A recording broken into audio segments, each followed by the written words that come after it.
नमस्कार दोस्तों, स्वागत है आपका आपके YouTube चैनल अमित टेक्नोलॉजीज़ में। दोस्तों, आपका होस्ट और दोस्त अमित गोयल आपका स्वागत करता है। दोस्तों, जैसा कि आप देख रहे हैं, आज का हमारा बहुत इंपॉर्टेंट टॉपिक है और ये पूरा लाइव कोडिंग रहेगा प्रैक्टिकल एग्जांपल के साथ कि हमने जो पढ़ा है लास्ट 2 वीडियोज़ में कि JPA क्या होता है, इन मेमोरी डेटाबेस क्या होता है, आज उसको हम प्रैक्टिकली देखेंगे। और आज हम इसका ब्यूटी देखेंगे कि कैसे हम एक एप्लीकेशन, छोटी सी एप्लीकेशन 10-15 मिनट में फटाफट बना सकते हैं बिना किसी और के सहायता के। हम खुद से बिना किसी डेटाबेस एडमिनिस्ट्रेटर के, बिना किसी डेटाबेस कनेक्शन करने के, और कितनी जल्दी हम उसमें डेटा लोड कर सकते हैं, कैसे उससे डेटा रिट्रीव कर सकते हैं, ये सारी चीज़ें आज हम आपको प्रैक्टिकली दिखाऊंगा मैं आपको। और आपसे गुजारिश करूंगा कि अगर आपने JPA नहीं पता, आपको इन मेमोरी DB नहीं पता, तो प्लीज़ जाके मेरे लास्ट 2 वीडियोज़ देखें। मैंने इसी कारण से दोनों पहले थ्योरी बनाई है, उसके बाद ये प्रैक्टिकल वीडियो बना रहा हूँ। बहुत ज़रूरी है प्रैक्टिकल वीडियो बनाना, क्योंकि आपको इससे क्लियर समझ में आ जाएगा कि हमारा ये सारी चीज़ें कैसे वर्क करती हैं। विद इन सम टाइम हम कैसे एक एप्लीकेशन को खड़ा कर सकते हैं, एक छोटी सी एप्लीकेशन को बना के उसको टेस्ट भी कर सकते हैं। तो आइए देखते हैं, चलते हैं हमारे सबसे पहले स्क्रीन पे, जो कि आपका हमेशा आपको पता ही होना चाहिए। अब तो जब से हमने माइक्रो सर्विसेज के वीडियो बनाए हैं कि भाई हमारा सबसे पहला स्क्रीन कौन सा होता है और हमसे वहाँ से क्या क्या चीज़ें लेते हैं। तो जो JPA है और H2 इन मेमोरी DB जो आपको ये दिख रहा है, ये हम वहाँ से उसकी डिपेंडेंसीज ऐड करेंगे, प्लस रेस्ट की भी डिपेंडेंसी ऐड करेंगे जो कि होगी वेब।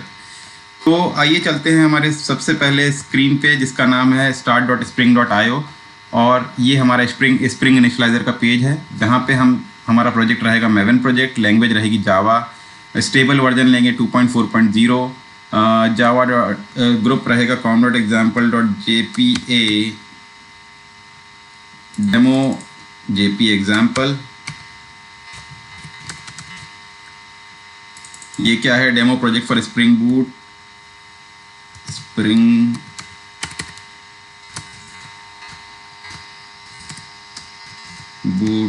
And JPA। मैं गुजारिश करूंगा ये वीडियो बहुत ध्यान से देखें, आपको बहुत काम आएगा आपके कार्य क्षेत्र में भी। आप फटाफट कोई भी एप्लीकेशन बना सकते हैं ये यूज़ करके। आपको डिपेंडेंसीज ऐड करनी पड़ेगी। डिपेंडेंसीज जैसे कि मैंने आपको बताया, सबसे पहली वेब, जिसमें हम रेस्टफुल सर्विसेज लेंगे, MVC रहेगा, और अपाचे टॉमकेट सर्वर भी हमको इसके साथ मिलेगा। दूसरा जो हमारा रहेगा JPA, स्प्रिंग डेटा JPA, और स्प्रिंग डेटा में हमारे बहुत सारी चीज़ें आती हैं, one of them is JPA। और तीसरा रहेगा हमारा H2 डेटाबेस, जो कि इन मेमोरी डेटाबेस है, क्योंकि हमको एक जेसन फॉर्मेट में हम डेटा लोड करेंगे, फिर उसको रिट्रीव करेंगे। वो सारी चीज़ें हम H2 डेटाबेस से करेंगे। हमको कहीं भी ज़रूरत नहीं है कि हम किसी पर्टिकुलर एप्लीकेशन को टच करें या डेटाबेस को टच करें, एक्सटर्नल सोर्स को, और हमारा ये रेडी हो जाएगा। तो आइए हम चलते हैं। हमारा JPA एग्जाम्पल हमको डाउनलोड हो गया है, हम अपने कंफर्टेबल फोल्डर में डाल लेते हैं और उसको वहाँ पे हम एक्सट्रैक्ट भी कर लेते हैं दोस्तों। और इसको एक्सट्रैक्ट करने के बाद हमको अब सबसे पहले क्या लगेगा? एज यू नो, IntelliJ लगेगा। तो IntelliJ पे चलते हैं। आइए एक फाइल ओपन करते हैं जहाँ पे हम अपना सर्च करते हैं JPA एग्जाम्पल को। JPA एग्जाम्पल हमारा यहाँ पर कहाँ थे, तो उसकी pom.xml ओपन करते हैं और उसको ओपन करते हैं एज ए प्रोजेक्ट और न्यू विंडो में। तो यहाँ पे हम आ चुके हैं और हम यहाँ पर अपनी pom.xml ओपन करके देखते हैं कि हमने जो चीज़ें अपलोड करी, मतलब डिपेंडेंसी ली हैं, वो आई है कि नहीं आई है। हमारा वेब हमने लिया है, JPA लिया है, H2 डेटाबेस, ये सारी चीज़ें आ चुकी हैं। इसका H2 डेटाबेस का स्कोप क्या है? Run time. अगर आप मेरा इन मेमोरी डेटाबेस का वीडियो देखेंगे तो आपको समझ में आ जाएगा स्कोप इन रन टाइम मतलब क्या होता है। मतलब जब तक आपका एप्लीकेशन चलेगा, आपका डेटा परसिस्ट करेगा, अदरवाइज नहीं कर पाएगा। तो वो सारी चीज़ें आपको अगर पता करनी है तो प्लीज़ जाइए और देखिए वो वीडियोज़ भी। मैं उसकी लिंक आपको यहाँ पर आई बटन पे ऊपर क्लिक करेंगे तो मिल जाएगी। मैं दोनों वीडियोस की आपको लिंक शेयर करूँगा। अब आइए देखते हैं, हमारे सोर्स में जाते हैं। एज़ यूजुअल हमारा एक एप्लीकेशन क्लास होगी जिसको हम स्प्रिंग बूट एप्लीकेशन बोलते हैं। उसको हमको नहीं छेड़ना है, एज इट इज़ रखेंगे। हमारा एप्लीकेशन डॉट प्रॉपर्टीज़, जिसमें हम हमेशा क्या देते हैं, पोर्ट का नाम, क्योंकि हमारा अगर मान लीजिए 8080 बिजी है तो हम दूसरे पोर्ट पर उसको रखेंगे तो हमको ज़्यादा दिक्कत नहीं आएगी। तो वही रखते हैं इसको 8095 पे। और अब हम क्या करते हैं, हमको लगेगा एक कंट्रोलर। कंट्रोलर क्या करेगा? कंट्रोलर ये करेगा कि हमको क्योंकि हमको मैपिंग्स लगेंगी गेट और पोस्ट लोड करने के लिए डेटा और गेट रिट्रीव करने के लिए पूरी लिस्ट रिट्रीव करने के लिए, बाय नेम रिट्रीव करने के लिए, बाय आईडी रिट्रीव करने के लिए, उसके लिए। तो आइए एक कंट्रोलर पैकेज बना लेते हैं और कंट्रोलर पैकेज के अंदर हम क्लास डाल देंगे एक यूजर्स कंट्रोलर नाम की क्लास।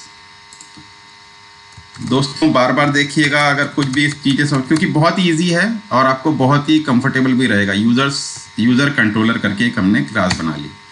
और यूज़र कंट्रोलर क्लास क्या है, क्योंकि कंट्रोलर क्लास है तो हम क्या स्पेसिफाई करते हैं, रेस्ट कंट्रोलर। और उसके अंदर हम एक और मैपिंग डालते हैं, रिक्वेस्ट मैपिंग, जो कि हमको आइडेंटिफाई करना, हमारे मॉडल को स्पेसिफाई करेंगे। यहाँ पे हमारा मॉडल का जो पाथ रहेगा, तो यहाँ पे हम क्या डालेंगे, यूज़र्स। ये हमारा एक मॉडल हो गया यूज़र्स का। अब हमको क्या चाहिए दोस्तों, हमको चाहिए कि हमारी एक लिस्ट हो और उसको हम उसके अंदर जितने भी यूज़र्स हैं हम उसको पूरा रिट्रीव कर पाएँ। तो उसके लिए क्या मेथड यूज़ होएगा, हमारा find all. Find all method हमारा यूज़र रिपोजिटरी JPA रिपोजिटरी के अंदर रहता है। तो ये हमको बाय डिफ़ॉल्ट गिवन मेथड्स हैं। हम चाहें तो अपने खुद के भी मेथड्स ऐड कर सकते हैं। तो अभी लिख लेते हैं हम अपने basic methods, find list of इसको यूज़र्स। लिस्ट ऑफ यूज़र्स में क्या आ जाएगा, फाइंड ऑल। और हमारे इसके अंदर क्या रिटर्न करा देंगे, user JPA repository dot find all. अभी आपको लग रहा होगा यार ये यूज़र JPA रिपोजिटरी जो है वो तो है ही नहीं मेरे पास, तो वो कहाँ से आएगी। तो इसके लिए हम क्या करेंगे, एक क्लास बना ले, इंटरफेस बना लेंगे।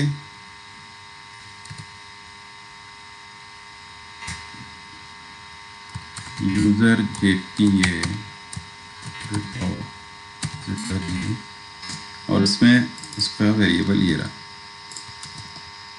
ये हो गया हमारा। तो अब हमको क्या चाहिए, हमको बनाना पड़ेगा क्या, एक इंटरफेस। सॉरी, इसको यहाँ पर कर सकते हैं।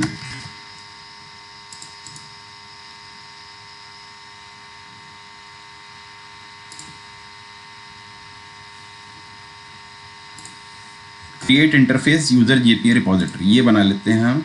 कहाँ पे, रिपोजिटरी फोल्डर के अंदर। मतलब हमारा जो पैकेज रहेगा जिससे हमको पता चल जाए कि ये क्या है, तो ये रिपोजिटरी है, यूज़र JPA रिपोजिटरी बना ली। अब हमको इसको स्पेसिफाई कर देते हैं द कंपोनेंट नोटेशन से, और इसको हम एक्सटेंड करेंगे किससे, जिससे हमको बाकी के मेथड मिल जाए JPA के, JPA रिपोजिटरी।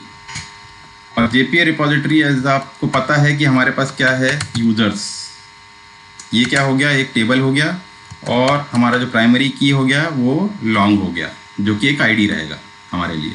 तो ये हमारा यहाँ पर एक बन गया है। अब आप कंट्रोलर में जाइए वापस और इसको स्पेसिफाई कर दीजिए, ऑटो ऐड कर दीजिए, जिससे आपको इसके सारे मेथड्स मिल जाएं यूज़र JPA रिपोजिटरी के अंदर की। अब आपका जो ये है, देखिए फाइंड ऑल अब आपको यहाँ पर मिल जाएगा, क्योंकि आपने यूज़र JPA रिपोजिटरी वहाँ पे ले लिया है। बट हाँ, तो ये आपका जो है यूज़र्स अब आपके पास नहीं है। तो यूज़र्स क्या है, एक पोजो क्लास रहेगी जिसके अंदर आपके ID, name, salary, team name, ये सब इसमें स्पेसिफाइड रहेगा। तो यूज़र्स करके हम एक क्लास बना लेते हैं दोस्तों, क्रिएट क्लास यूज़र्स। इसको क्योंकि एक मॉडल है, डेटाबेस मॉडल है, इसलिए हम इसको एक मॉडल पैकेज के अंदर डाल देते हैं और एक क्लास बना लेते हैं यूज़र्स। और जैसे कि आप जानते हैं JPA में अगर मेरा वीडियो देखा है तो यूज़र्स अगर टेबल है तो ये क्या स्पेसिफाई करना पड़ता है हमको, उसको बताने के लिए कि ये टेबल है, तो इसको बोलते हैं हम एंटिटी। तो ये आपका एंटिटी हो गया। अब यहाँ पर आप स्पेसिफाई कर दीजिए प्राइवेट लॉन्ग, जैसे आपने डिफाइन किया था, आईडी प्राइवेट। तो प्रैक्टिस करेंगे तो आप भी इतनी स्पीड में कर सकते हैं, लेकिन आपको अगर थोड़ा सा स्पीड ज़्यादा लग रही है तो प्लीज़ आप बार बार मेरे वीडियोस को जाके चेक करें, पीछे जाके इसको देखें। एक टीम नेम, जैसे मेरी टीम हो सकती है, मान लो मैं डेवलपमेंट टीम में हूँ, मेरी टीम नेम डेवलपमेंट हो सकता है, स्पेलिंग मिस्टेक। और अगर आप QA हैं तो QA टीम हो सकती है। आपकी सैलरी क्या है, प्राइवेट इंटीजर सैलरी। ये सारी चीज़ें हमने मान लीजिए ऐड कर दी। अब इसका क्या करेंगे हम, क्योंकि ये क्लास पोजो क्लास है तो हम इसका जनरेट कर देते हैं गेटर एंड सेटर।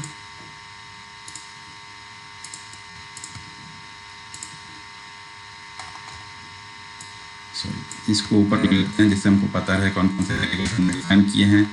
और आपका क्योंकि आईडी जो है वो प्राइमरी की है तो हमको यहाँ पे स्पेसिफाई करना पड़ेगा आईडी। और दूसरी चीज़ एक और स्पेसिफाई करनी पड़ेगी, अगर आपको बार बार इसकी वैल्यू इस पर आपको जब पोस्ट कर रहे हैं तो आईडी नहीं डालना पड़े, ऑटो जनरेट हो तो उसके लिए कर दीजिए जनरेटेड वैल्यू। तो इससे आपकी वैल्यूज़ ऑटो जनरेट होती जाएंगी आईडी की, आपको स्पेसिफिकली वो डालना नहीं पड़ेगा। तो ये आपकी यूजर्स क्लास बन गई दोस्तों। आपके पास यूज़र कंट्रोलर है। अब आपका लिस्ट जो है अल्ट एंटर करेंगे तो आपका लिस्ट हो गया। मैं आपका फाइंड डाला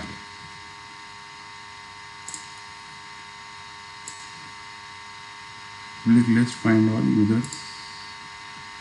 ओके, अब मुझे क्या करना है, मुझे गेट मैपिंग, इसमें क्या स्पेसिफाई करूंगा मैं, वैल्यू। ये क्या हो जाएगा स्पेसिफाई इसमें ऑल।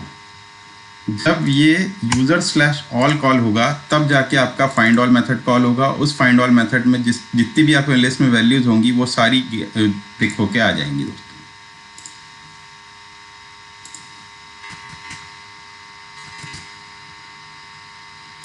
यूजर की रिपोजिटरी ऑटो वायर्ड है, ठीक है। तो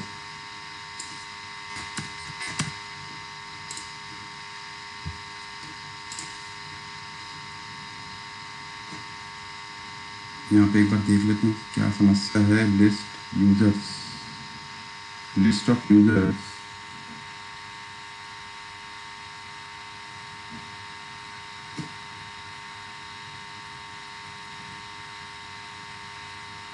यूजर पर क्या हुआ है,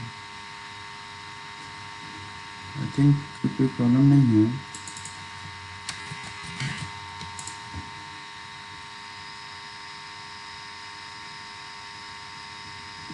ठीक है, इसको देखते हैं।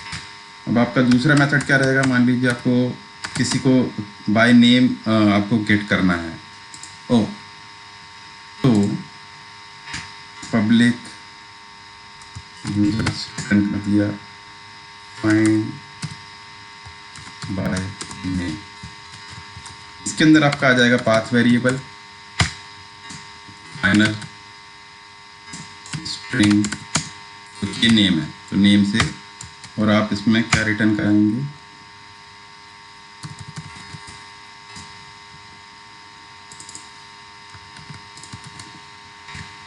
Find by name.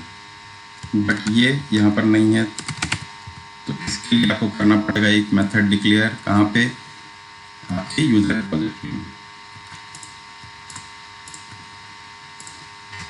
जिससे उसको मिले यूजर्स।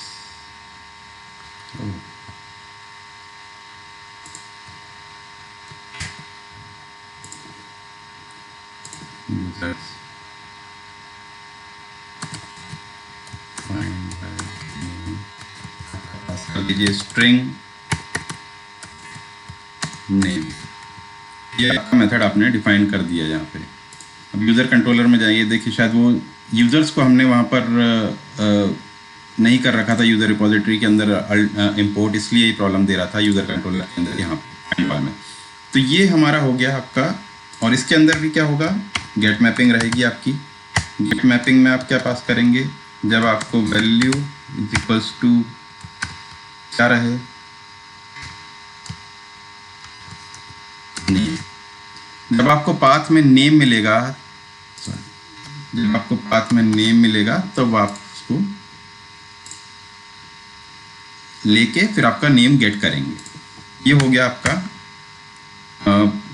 ऑल का, और बाय नेम आप फेच करने के लिए ये आपके मेथड्स हो गए। इसी तरह आपको एक लोड करने के लिए मेथड डालना पड़ेगा, तो पब्लिक यूजर्स लोड, लोड के अंदर आपका आ जाएगा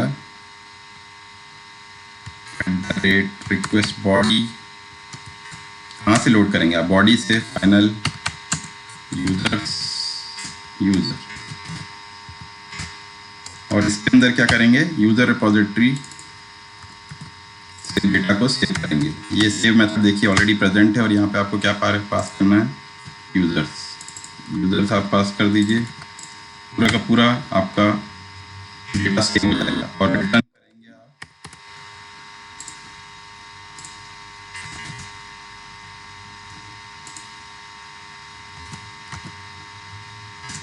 करेंगे return user repository dot find by name, यहाँ पर पास कर दीजिए यूजर्स डॉट नेम। ये हो गया। अभी आपका डेटा आपका लोड कहाँ से कैसे होगा, जब आप पोस्ट करेंगे दोस्तों। अभी तक हम गेट कर रहे थे, पोस्ट में क्या रहेगी वैल्यू,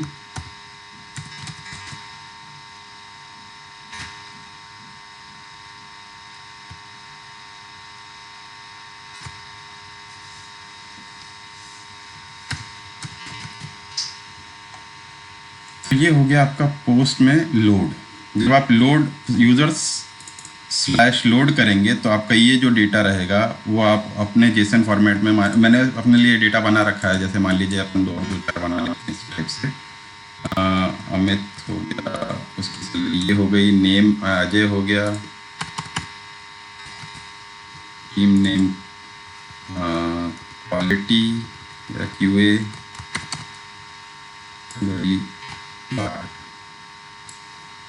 इसी टाइप से आप बहुत सारे बना सकते हैं। अभी के लिए हमने ये बना के रखा है। तो अभी हमारा ये पूरा हो गया। अब हम इसको सेव कर लेते हैं। हमारा क्या क्या बन गया, हमने सबसे पहले आपको एक बार रिकैप करा देता हूँ। हमारी जो एप्लीकेशन क्लास आई थी वो आई थी बाय डिफ़ॉल्ट। उसके साथ साथ हमने क्या किया, हमने एक यूज़र कंट्रोलर क्लास बनाई, एप्लीकेशन डॉट प्रॉपर्टीज में 8095 सेट किया हुआ है, यूज़र डॉट कंट्रोलर क्लास बनाई। उसके अंदर हमने एक यूज़र रिपोजिटरी जेपी रिपोजिटरी का ऑब्जेक्ट बनाया और उसके थ्रू और उस यूज़र जेपी रिपोजिटरी से हमने को एक इंटरफेस बनाया, उसको एक्सटेंड किया जेपीआई रिपोजिटरी से, जिसमें ऑलरेडी कुछ मेथड्स हैं फाइंड ऑल और ये सब बाय डिफ़ॉल्ट, और उसमें हमने एक फाइंड बाय नेम अपना खुद का एक मेथड ऐड किया। और यूज़र कंट्रोलर में हमने फाइंड बाय नेम भी बनाया और फिर लोड मेथड भी बनाया। लोड के अंदर हम क्या करते हैं, हम डेटा को सेव करते हैं सीधे उसमें लाके।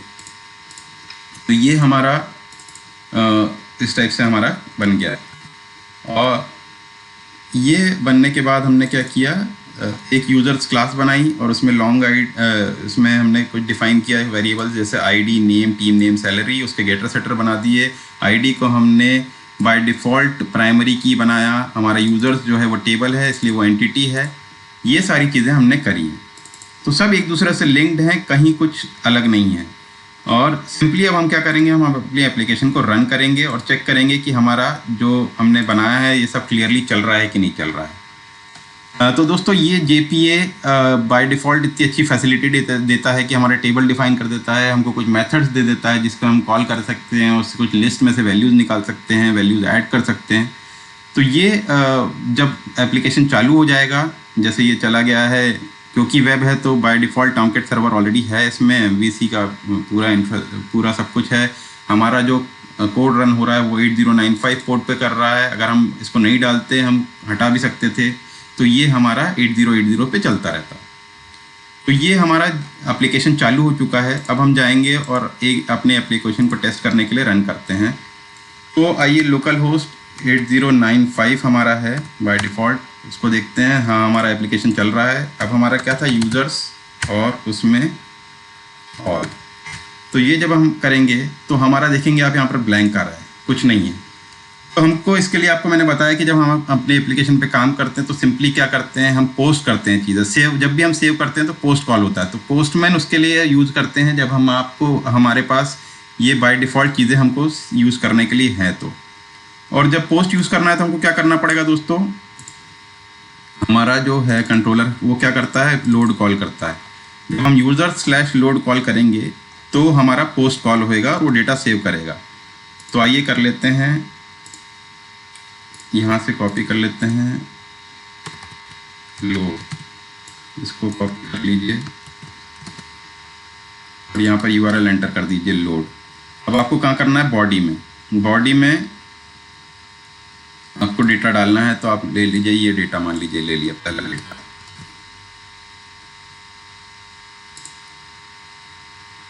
इसमें जेसन ऑब्जेक्ट है ये, क्योंकि जेसन फॉर्मेट में है तो जेसन डाल दीजिए।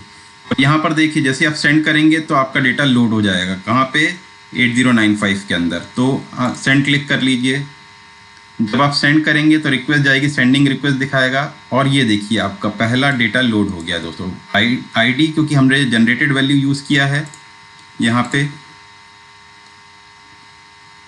यूज़र्स के अंदर जनरेटेड वैल्यू यूज़ किया, तो अपने आप ही आईडी एक के बाद एक जनरेट होती जाएगी। इसमें सैलरी नल आ रहा है, क्यों सैलरी नल आ रही है? कहीं स्पेलिंग मिस्टेक हो सकती है शायद। Salary, get salary, user controller, इसमें हमारा जो डेटा सेव हुआ है, ओ देखिए हमारी सैलरी की स्पेलिंग गलत है, तो शायद इसलिए सैलरी। अब हम दूसरा डालते हैं, देखते हैं इसका ये चलता है कि नहीं चलता है। ये चला तो वो भी है, लेकिन उसमें सिर्फ एक वैल्यू नल आई है। ओके,